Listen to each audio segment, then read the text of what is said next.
नमस्कार, good morning. मैं doctor Shrikant Majumdar,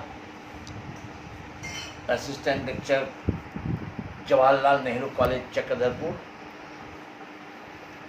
आज मैं फिर 5th सेमेस्टर के ऑनर्स के स्टूडेंट के लिए एक नया टॉपिक्स लेकर आया हूँ। जैसा कि आप जानते हैं, इसके पहले हमने आपको अनेक टॉपिक्स, अनेक चैप्टर दिखाए हैं। ये लास्ट यूनिट है जिसकी एक हम लोग पढ़ा चुके हैं, इन्वेंट्री मैनेजमेंट। उसी कड़ी में इसी यूनिट पर आज हम लोग पढ़ा रहे हैं कैश मैनेजमेंट। कैश मैनेजमेंट बचा है वर्किंग कैपिटल मैनेजमेंट और receivable management.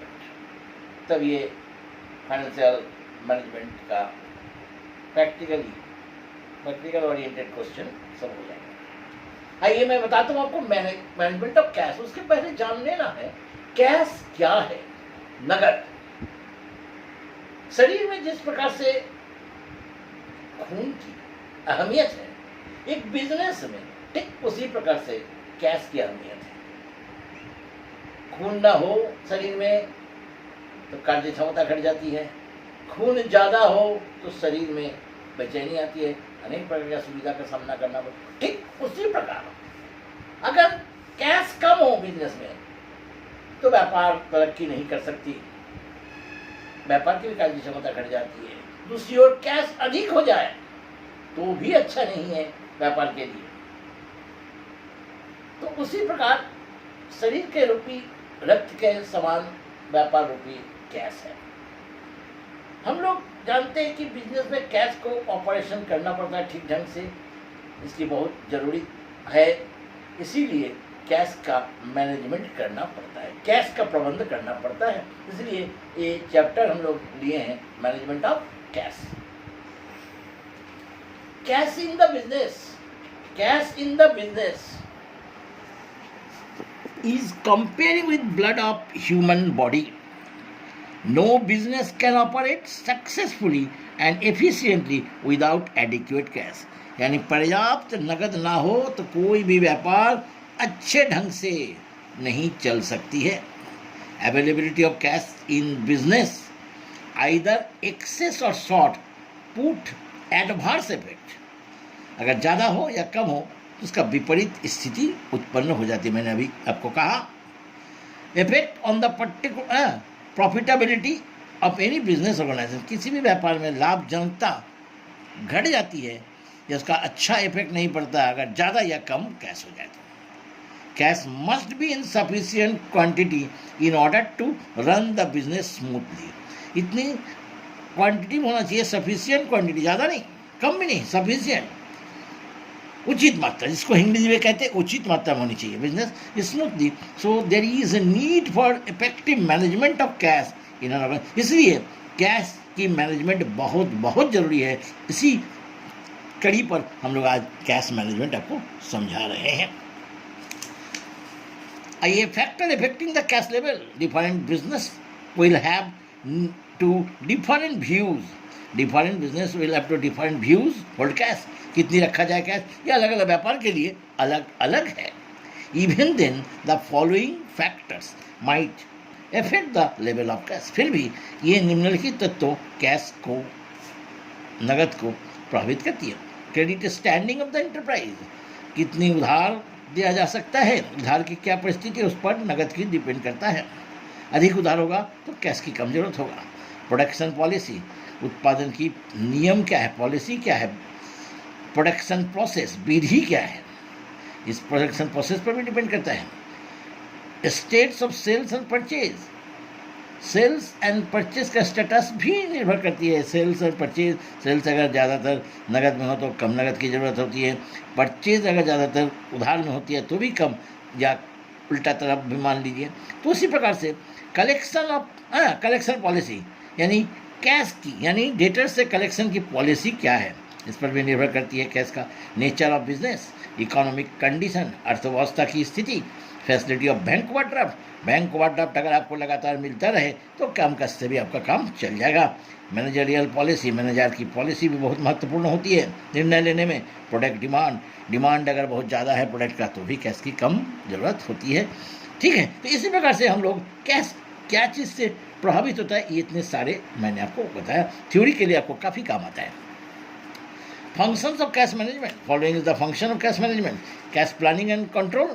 It is divided into two sections: cash budget and cash flow statement. आइए, cash budget, function of cash management. Cash budget बहुत जरूरी है। आइए मैं कैश बजट समझाता हूँ आपको। Cash budget is a schedule to record cash inflows and outflows over a period with a view to locating the timing and magnitude of cash surplus and shortage.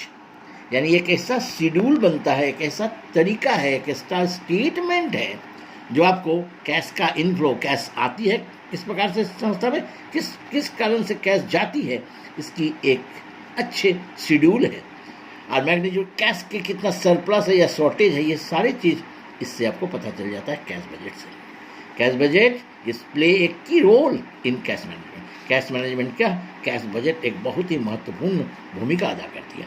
Cash budget is an statement of cash receipts and cash payment, यानी cash का receipts और cash का payment का एक statement है।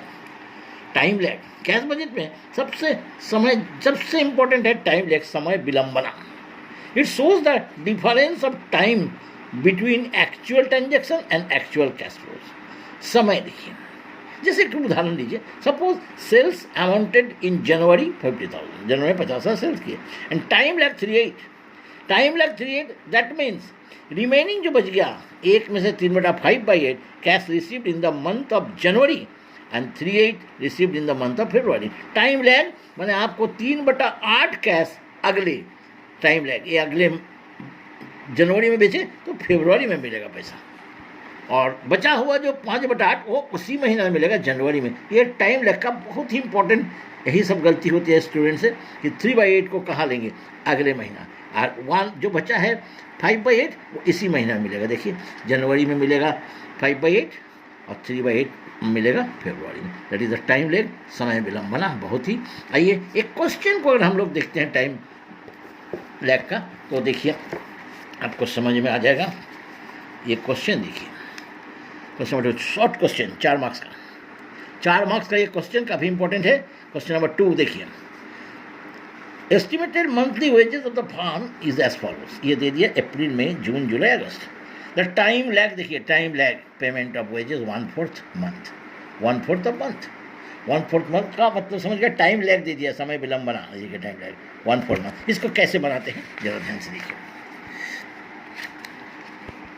अप्रैल में जून जुलाई अगस्त ले लिया, अप्रैल में जून जुलाई अगस्त का दे दिए। अप्रैल का देखिए जरा, अप्रैल में आपका 10,000 है, 10,000, तो 3/4, 1/4 आपको टाइम लैग है, अगले मिलेगा, 3/4 उसी महीना मिलेगा। तो अप्रैल का 3/4 अप्रैल में मिलेगा और 1/4 आपको मिलेगा मई में। मई का 15,000 है, देखिए उसका 3/4 मई में मिलेगा और 1/4 जून में मिलेगा।